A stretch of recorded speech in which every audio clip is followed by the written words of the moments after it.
personas que nos acompañan desde la plataforma de Casas de la Cultura Jurídica que nos estén acompañando esta tarde. El día de hoy vamos a tener la cuarta y última sesión del ciclo de conferencias que hemos denominado Hacia una justicia legítima y cercana, perspectivas empíricas sobre la legitimidad del sistema de justicia. Y el día de hoy vamos a estar hablando sobre la legitimidad de las policías. Como saben, empezamos este ciclo de conferencias hablando sobre la legitimidad de los poderes judiciales, después hablamos sobre la legitimidad de las fiscalías. En la sesión anterior hablamos sobre la legitimidad de las policías y nos referimos específicamente a un caso de estudio en México, y esta vez vamos a continuar con el tema de la legitimidad de las policías. Y todo esto, como tiene intención este ciclo, para contextualizar los desafíos que tenemos en términos de confianza ciudadana en las instituciones del sistema de justicia, y para puntualizar que los desafíos en términos de credibilidad del sistema de justicia van mucho más allá que simplemente una cuestión de los poderes judiciales. Y el día de hoy, la verdad es que estamos muy contentos en el Centro de Estudios Constitucionales porque estamos recibiendo a la profesora Tracey Meares, a quien le doy una bienvenida y le agradezco mucho que haya aceptado la invitación. Voy a presentarla y voy a leer su semblanza. Tracey Meares es profesora Walton Hill Hamilton y directora fundadora del Justice Collaboratory en la Escuela de Derecho de Yale. Antes de incorporarse a Yale, fue profesora en la Escuela de Derecho de la Universidad de Chicago de 1995 a 2007, donde se desempeñó como directora del Centro de Estudios en Justicia Penal. Fue además la primera profesora afroamericana en recibir la titularidad en ambas escuelas de Derecho. La profesora Meares es una experta con reconocimiento internacional en temas de policía en contextos urbanos. Su investigación se centra en comprender cómo piensan los miembros del público sobre sus relaciones con las autoridades, como la policía, los fiscales y los jueces. Ha trabajado con el gobierno federal estadounidense, formó parte del Comité de Derecho y Justicia de la National Academy of Sciences y la Oficina de Justicia del Departamento de Justicia de los Estados Unidos, entre otros roles. En abril de 2019, la profesora Meares fue elegida miembro de la Academia Estadounidense de Artes y Ciencias, y en diciembre de 2014 el presidente Barack Obama la nombró miembro de su grupo de trabajo sobre vigilancia policial en el siglo XXI. Ella tiene un grado en Ingeniería por la Universidad de Illinois y un Juris Doctor de la Escuela de Derecho de la Universidad de Chicago. Nos da muchísimo gusto recibirla en esta tarde, y antes de cederle la palabra, nada más comentarles un poco la dinámica. Vamos a escuchar una exposición de alrededor de 40-60 minutos y después vamos a tener un espacio para preguntas y respuestas como solemos hacer. Entonces, bueno, sin más, adelante, profesora, le escuchamos. You go ahead. Okay. Thank you so much, Carlos, for introducing me to this group. I'm really thrilled to be here to speak to you today, and I look forward to your questions. But before I start speaking, I wanted to take a moment just to thank Carlos and the Center for their hospitality and for the opportunity to spend some time in your Supreme Court. I was there earlier today and saw the amazing art that represents, I think, what we all are doing this job for, and it was so inspiring and moving, actually for me to the point of tears, I have to say. And you're very lucky to be here in this country with an institution like that, with those important symbols. And I hope today in my talk that I can maybe do a little bit to inspire a sense of hope and urgency for the project of police reform. So that's what I'm going to talk about today. I have done this work for the last, since about 2008. And what I would like to do first is share with you a theoretical framework to help to think about the ways in which one could approach doing this work from the standpoint of legitimacy, which I understand that you have already learned about, or at least learned more about from 3 of my colleagues and from the Justice Collaboratory. And after I talk about that, I'm going to motivate it with some examples of policy. So let me start by looking at this framework. Okay, have to check. I am not a PowerPoint expert. In the United States, there has been a paradox of policing. And it goes something like this. Violent crime in the United States has dropped precipitously since the 1990s, but trust and confidence in the police have not improved. As you might expect, if one would think that trust should go in line with a sense of police effectiveness at reducing crime. So here is a pictorial representation of that. The slide that you're about to see shows the drop in violent crime in the United States. So in the 1990s, violent crime was about 700 per 100,000, and now it's much less than 400 per 100,000. In our largest city, New York, which doesn't even approach Mexico City, violent crime is even lower. It's pretty safe to say, actually, that New York City is the safest big city in the United States, contrary to the reports of some politicians. At the same time, this is a graph that looks at trust and confidence in police. These graphs show that if you ask people in the United States whether they trust police or not, you'll see that the polls show that it's been roughly flat since the 1990s. What the graph also shows is that there's a split. White Americans have much more trust in police than Black Americans. And it's only been relatively recently, however, that trust among Black Americans has fallen short. So this raises a question. How do we think about what to do about that problem? We start, those of us at the Justice Collaboratory, with an idea that President Obama offered in 2008.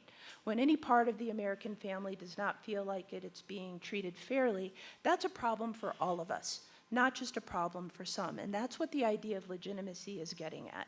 The core idea there is how to think about how the public views police as entitled to exercise authority, to maintain social order, to manage conflicts, and to solve problems in their community.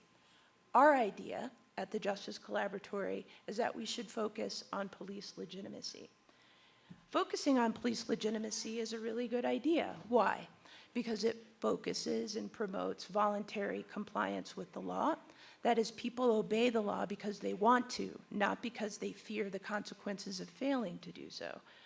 Moreover, you will see that members of the public cooperate with the police by reporting crimes, by working with police to help secure communities. More than that, our work shows that when there is more perceptions, higher perceptions of legitimacy in police, people actually are more likely to spend money in their communities, so it's good for the economy. They're more likely to vote. They're all to do so many things that we call pro-social. So that brings us to the question of what do I mean when I say police legitimacy? What is it that actually shapes it? There are two ideas, at least in the United States, about what supports police legitimacy. One idea is that when police are lawful, when they follow the law, when they follow the dictates of constitutional law, people will believe that they are more legitimate. A second idea is that if people believe that police are effective at controlling crime, they will believe that police are more legitimate. Interestingly, research shows that neither of these ideas are actually the primary contributors to police legitimacy. Now, I already showed you a graph, right, that showed declining crime and showed you that perceptions of trust and confidence were flat.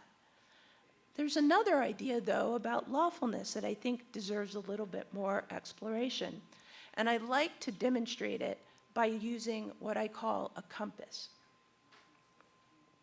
So let's imagine that you array police lawfulness on a compass from east to west, where going to the east is police being more lawful, and going to the west is police being less lawful. What would it mean for police to be lawful? Well, first, there are laws and ordinances, and those are things that activate behavior.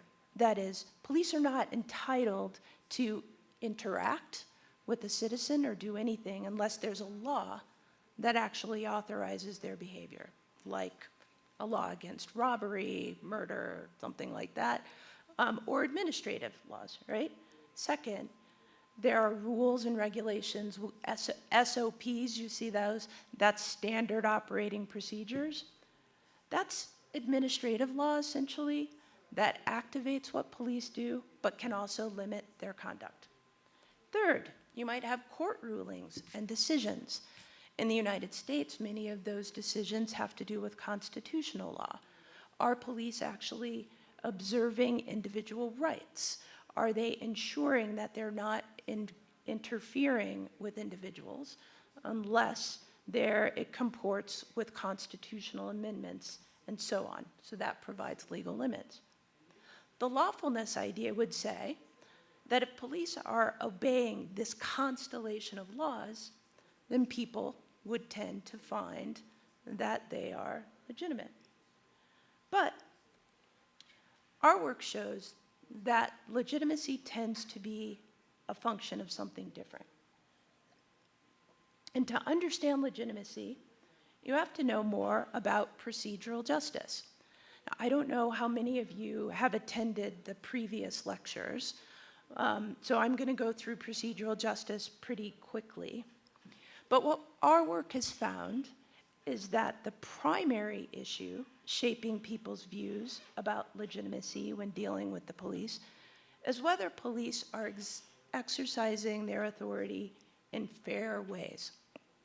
And we know from the research on procedural justice that it's more important than outcomes. So that would be whether police are being effective. What are the 4 aspects of procedural justice? A quick review for those of you who've seen this before. There are 4 aspects. First, voice. Do you have an opportunity to tell your side of the story? Do you have an opportunity to have input into policies and procedures? Second, does a decision maker carry out that decision in ways that are perceived as neutral, transparent, and actually grounded in fact? I.e., think about a police officer who stops someone. I stopped you because X, Y, Z. Those are facts, not you must stop simply because I said so. Third, people really care about being respected, being treated with concern for their rights, being treated with politeness. And fourth, people want to trust the motives of the official that they're dealing with. One can summarize all 4 of these aspects by saying this. In their dealings with officials, people want to believe that the official they're dealing with believes that they count. And because we can't read each other's minds, people make those evaluations with reference to these 4 factors. They're objective things you can look at. Okay, let's go back to the compass. So if we're looking at lawfulness on the one hand, you want to be as far east as possible, and we're looking at legitimacy, which I'm defining in terms of procedural justice that's running from north and south, then where police want to be is in the upper right-hand quadrant in the northeast. Where you don't want to be is in the southwest. Now, in the United States, that would actually be a really funny joke, but maybe it doesn't work so well here. Let me give you another example to motivate what I might mean. Racial profiling. Okay, Now, there are two perspectives on racial profiling that track the compass. There's a legal view of racial profiling, and there's the legitimacy view of racial profiling. The legal view defines racial profiling in different ways. I will summarize this very dense slide. These are just different definitions of racial profiling. But basically, in the law, racial profiling occurs when law enforcement police inappropriately consider race or ethnicity in deciding with whom and how to intervene in an enforcement capacity. The big, very, very dense procedure on the right is actually the current policy of the Baltimore Police Department. I'm going to read part of it so that you can just see how dense it is. Members are prohibited from relying to any extent or degree on a person's race and a bunch of other factors as a factor in conducting a field interview, an investigative stop, so on and so forth. And this part's important, except when physically observable as part of an actual and credible description of a specific suspect. You'll see in a second why that can be complicated, okay? But these are legal views of racial profiling. And what it means is that as long as a police officer, at least in the United States, can rely on something that is not related to race to stop a person, then it won't be considered racial profiling, regardless of how that officer acts when the officer engages with someone, or regardless of how the person feels about it, okay? So let me give you a different example to motivate the procedural justice view. A lot of you look pretty young, so I don't know if you'll remember this incident, but there's a very famous professor in the United States whose name is Skip Gates, Henry Louis Gates, and he was stopped by police outside of his own home trying to enter his home because a neighbor called the police when he was trying to enter his own home. He had forgotten his keys, and so he was essentially trying to get into his house. I don't know if that's happened to any of you, but one of his neighbors saw him doing this, and it's a neighborhood that is predominantly white. And so this woman thought he was breaking into the house, which of course was his own house. Now, if you know who Skip Gates is, he's an older man, he has a cane, and he's a black man. So when the police showed up, he explained to the officer that it was his house. The officer was in the midst of arresting him. Gates asked for the officer's name, and the text that's in blue explains that the officer would not tell him his name or his badge number. To Professor Gates, he says, quote, "The silence was deafening. You're not responding because I'm a black man and you're a white officer." And he interpreted this refusal as an insult and abuse of power. Now, the important thing to understand with this whole example is that legally, the officer was technically in his rights to stop Gates for breaking into his own house, essentially.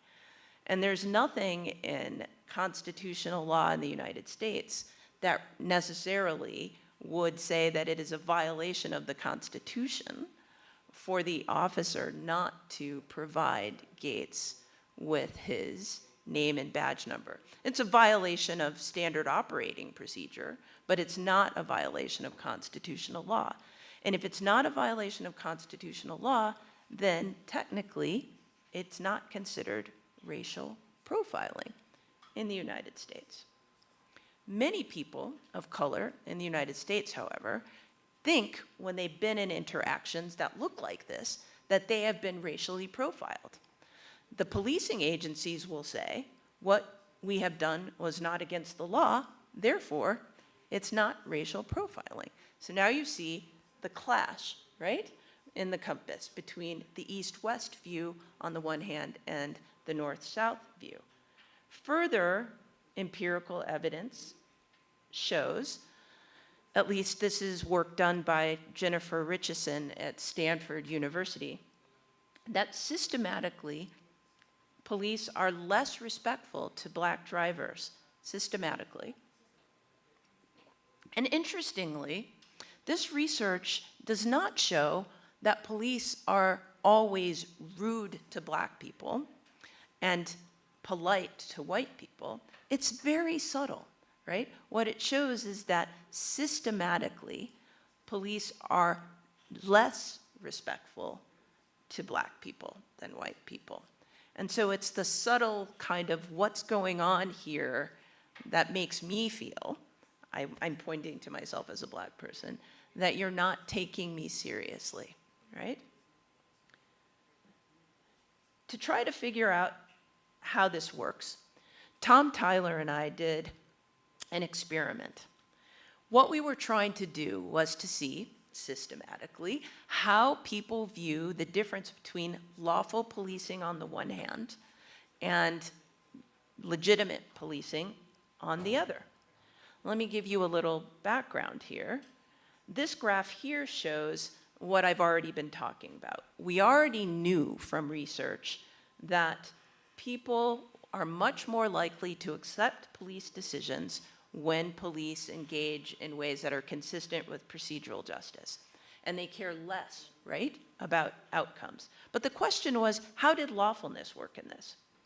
To test this, what we did was we showed our respondents in a national survey videos of actual police behavior. Some of the police behavior showed police engaging in a lot of force. Some of them showed police engaging in very little force. And some of it was kind of in between. We attached to each video a paragraph that our respondents read, describing what happened in the situation. In one scenario, the description showed that police were acting in a way that was clearly unconstitutional. In another scenario, the police acted in ways that were clearly constitutional. And in a third scenario, they acted in ways that were ambiguous, right? So, high force, low force, in between, scenario that explains clearly constitutional, unconstitutional, in between. And here's what our results show. What you see here in this graph is a clear distinction between procedural justice and high procedural justice and low procedural justice. So when there was high procedural justice, people believed that the police behavior was fair. But lawfulness basically made no difference. Can you see that on the graph? Here's another way of looking at it. That breaks things down. The graph that goes sort of across is the high force condition. The very light colored graph is the low force condition, and the dark colored graph is overall. So here's the implications. People's ordinary intuitions about rightful behavior of police doesn't actually comport with the law. What they care about is this idea of fairness, legitimacy, procedural justice. It's not that they don't care about law, it's that when you explain to people that it's lawful, it just doesn't make that much difference unless you are paying attention to these other factors: transparency, voice, fair treatment, and so on. Okay. So now I want to take this to the idea of policy. How do we motivate this in the real world? Let me go back to what President Obama said. When any part of the American family does not feel like it's being treated fairly, that's a problem for all of us. It's not just a problem for some. It's not enough to tell people, well, the police are acting lawfully, the prosecutors are acting lawfully. People have to believe that they are being treated fairly, and we know that in order for them to believe it, then these factors of procedural justice have to be reflected in the policy itself. Now, I had the honor of serving on President Obama's task force on 21st century policing in 2008. Now, I don't know how many of you know what happened in the United States, but what happened at that time was that 2 people were killed by police. The first was Eric Garner in New York City. He was killed in a chokehold outside of a bodega in New York City for selling loose cigarettes, which is a crime in New York City. It's also an arrestable crime, and while he was being arrested, he was subject to a chokehold by New York City police, and he died. The next very high-profile incident was the killing of Michael Brown in St. Louis, Missouri, which some of you may have heard about as well. And after those 2 men were killed by police, President Obama decided to convene a task force to make recommendations to the country about how policing could be improved. And what you see here is the picture of all of the people who were on the task force. We did our work in about 3 months, and we submitted 59 recommendations to the president. They fell into 6 pillars. I'm not going to talk about all of them, but I just want to review them here. The first was building trust and legitimacy. So the entire report was built on this idea of legitimacy and procedural justice. The second was the importance of policy and oversight. The third was how to think about technology and social media, which I will suggest to you if you ever read this report, just skip that one because it was quickly outdated. I mean, and it's been 8 years, and we've learned so much more since then. The fourth was community policing and crime reduction. Fifth, training and education. And sixth, officer wellness and safety. I'm going to focus on number 1 and number 2. Building trust and legitimacy. So as I said, the entire report was based on this idea. And the second recommendation is one I would like to spend a little bit of time on. This recommendation says this: law enforcement agencies should acknowledge the role of policing in past and present injustice and discrimination, and how it is a hurdle to the promotion of community trust. I guess if you want to talk about this in colloquial terms, you would say, you just have to own your stuff. And if I wasn't in this room, I would probably use a different word. All right? But what does it mean to own it? Well, let me give you an example.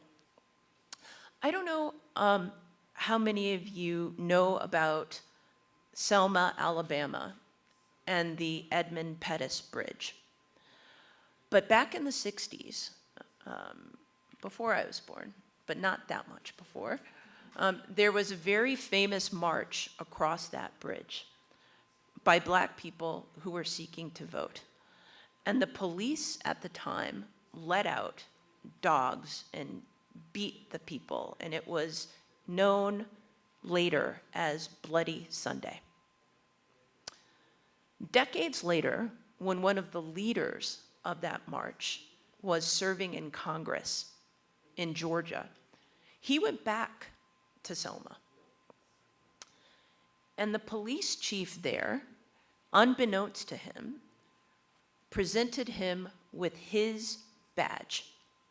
And he said, on that day, first he apologized, and then he said, on that day, you, the marchers, were more supportive of constitutional law than the police at the time. I wasn't there, I wasn't even born, but it is important to me as a representative of this institution that you have this badge to mark your commitment to constitutional law. That's an apology. That's owning what happened. It's also singular, right? Because if police chiefs all across the country started doing that, it would lose meaning. Part of what made it meaningful, and part of the reason why it had impact, was because the recipient had no idea it was going to happen. If he did, he probably wouldn't even have come to do it, right? So there's a really important question about how do you make these kinds of apologies real, that people can actually understand them and believe them. So Tom Tyler and I, along with one of our former students, Tommy O'Brien, did some research on this. The paper is called Reconciling Police and Communities with Apologies, Acknowledgements, or Both. It's published in the Annals of Political and Social Science. And the bars that I want you to pay attention to are the black bars. These are people who have negative views of the police, right? So the question is, how are those folks affected by different kinds of apologies? And you'll see there's 4 different conditions. There's apologies and acknowledgement of what you did. There's a simple apology. There's an acknowledgement without an apology. And there's no apology and no acknowledgement. And the thing that's notable about this research is that the worst thing you can do is to apologize with no acknowledgement. Do you see that? That's the second condition, right? And that's what makes this recommendation about, taking ownership very important, because it can literally backfire. It's kind of like the apology where you say, I'm sorry you feel that way, kind of thing. So I found that these results really interesting and surprising. Okay, let's look at a different recommendation. Recommendation 1.3. Law enforcement agencies should establish a culture of transparency and accountability in order to build public trust and legitimacy. This will help to ensure decision-making is understood and in accord with stated policy. And what does that mean? Well, we already know that transparency just means, letting people know what you're doing. And again, I had such an amazing experience at the Supreme Court. The fact that the actual conversations of the justices are transcribed, it's televised. If you actually want to watch it on TV, I would watch it. Scintillating TV. But the idea that policies would not be distributed to the public, at least in the United States, was quite common until very recently. The idea was, well, if we tell everybody what our policies are, then they'll know what we're going to do, right? So we can't tell them. I mean, that's a kind of crazy black box, weird game show. I'm going to stop talking now. I'm listening to the guy translate what I just said. Anyway, so one idea is transparency. Another idea is that there should be participation. Remember the voice idea? So that very long Baltimore Police Department policy that I showed you, that was developed actually with input by affected communities. So it wasn't just that the policy was published. It was before it was published, it was posted and people had opportunities to provide input, and then it was actually changed. Not so much that one, but there were really important policies on dealing with LGBTQ community that actually did get changed after input. There were policies on disabled folks that changed with input. And it makes sense that the people who are the most impacted would have the most things to say that people who are not so impacted wouldn't necessarily think of when the policies are developed. Okay. Here's a third one. Law enforcement should promote legitimacy internally within the organization by applying the principles of procedural justice. Now, this one's very interesting. I don't know how it works here, but in the United States, these ideas about procedural justice and legitimacy are often adopted in a context of extremis. That is, a police department is under fire, for example, Baltimore. It's under consent decree, they did something wrong, and the city or the agency sort of like, what are we gonna do? We have no public trust. And so they focus to a great extent on the relationship between the agency and the people outside the agency, making sure that the people outside the agency are treated with dignity and respect, making sure that people who are going to be stopped on the streets, for example, have an opportunity to tell their side of the story, and so on. But what's interesting is when experts like myself are brought in to develop training for the police agencies to carry out these tasks, we find again and again that the officers within the agencies will say, well, we're not treated this way. Why should we have to treat people outside the agency this way, and we don't have any opportunity to be treated this way? Who's listening to us? No one is listening to us. We're not treated fairly. Our discipline isn't consistent with procedural justice, and so on. Now, the research on this that's been done is primarily in the UK, and here's just an example. This is a paper by Paul Quinton. I actually don't know who Myhill is. Ben Bradford is a professor at at UCL. What is that? College of London. Phil Des and Porter. Porter is a police constable. And what they have done is to try to show the link between, they call it organizational justice rather than internal procedural justice. And of course, since they're British, they have to spell it with an S. Let me try to interpret the figures. Look for the pluses and the minuses. So if you're doing the map and you start at the far left, with organizational justice, what you see is you will get organizational justice. If you have organizational justice, your officers will identify with the organization. They will have more self-legitimacy for themselves in carrying out their job. And then, if you see in the far right, they will engage in more ethical policing. Interestingly, if you look at the, self-legitimacy is the one just to the left. Look down, those words in quotes say thin blue line. It's not clear, but the question was whether there would be a negative effect with organizational justice and the thin blue line. That was something that this particular research didn't show. But what it definitely shows is organizational justice shows higher identification with the organization as a whole, less identification with the subculture, and overall more identification with ethical policing. So basically you get more external procedural justice by engaging in high levels of internal procedural justice. Okay. We're almost at the end. What are the challenges? And I've only given you a thumbnail sketch of the things you can do. As I said, there were 59 different recommendations.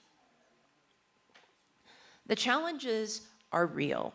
Some of them are organizational. I understand you had an opportunity to speak to my colleague Rodrigo Canales, and he will show in some of his work that the organizational leaders don't stay for a very long time. So it's very difficult to maintain this kind of change if the organizational leaders are turning over every 2 to 3 years, and the officers themselves are there for a lifetime and also unionized.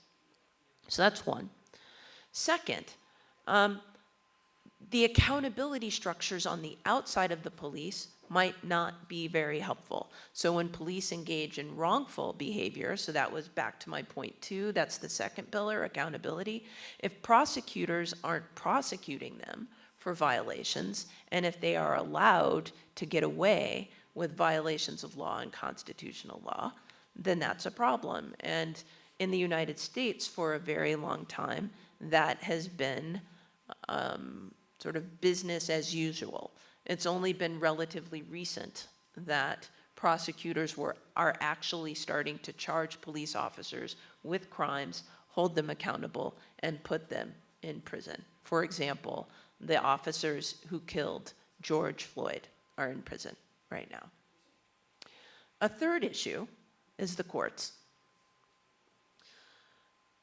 If the legal structure is not able to support the court's ability to make laws and preside over tribunals that ensure that police who engage in wrongdoing are held accountable, then it's very difficult to support all of these recommendations.